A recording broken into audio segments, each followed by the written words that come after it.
Transcription number 21.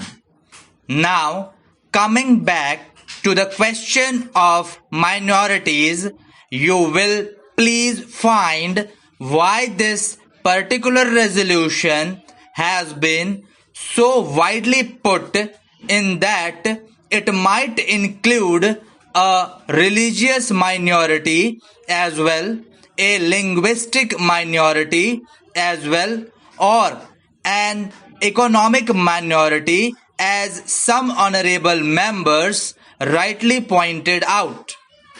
Now, sir, a question arises whether there ought to be any such protection in so far as a particular type of minority is concerned.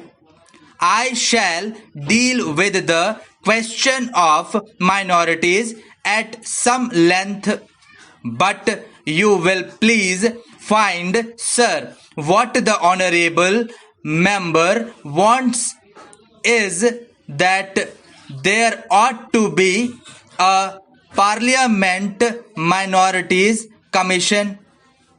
It ought to be endowed with statutory powers.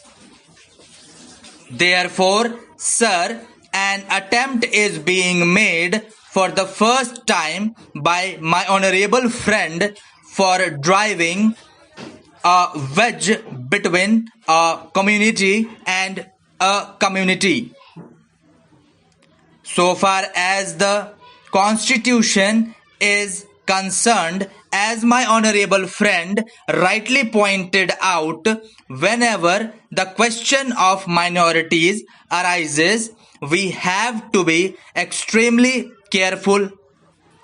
The Constitution is a very sacred document which has embodied all the different aspects of the common question of India's nationality. India is one in spite of different types of languages and religions. But in the midst of all these diversities, we have to develop a common nationality. Therefore, whenever we consider the question of the development of the nation and the interest of the nation, you cannot afford to think in terms either of religion or of language. It is true, sir, that there are different religions. It is also true that there are different languages. Therefore, a question arose and the framers of the Constitution had to devise a constitution in the midst of the unity of India with certain diversities here and there. For that purpose, what they did was they devised a common nationality for the whole of India, and in so far as religious minorities were concerned, they were given certain rights. I would not go into the details regarding the provisions of the fundamental rights regarding the practice of religion. Certain rights have been given to the religious minorities, and beyond that, it would not be proper to bring in the religious minorities for political rights. For that, we have to be extremely careful. I would also point out that while we have to develop a common nationality, the members of the Indian nation have to understand that we are one nation. Therefore, certain rights in respect of religious minorities were given. They were fundamental rights, and most of them are justiciable rights. Here we stopped so far as the religious rights were concerned. Then a question arose what ought to be the attitude of not only the government but the society regarding the languages. It was true that there were certain interests of the regional languages. Now, these languages required to be developed, but they were not meant for dividing one man from the other. So, in 1956, when the states were formed to a certain extent on the basis of language, what was done was not to have a state with cent% people belonging to the regional language, because there were bound to be people belonging to different languages.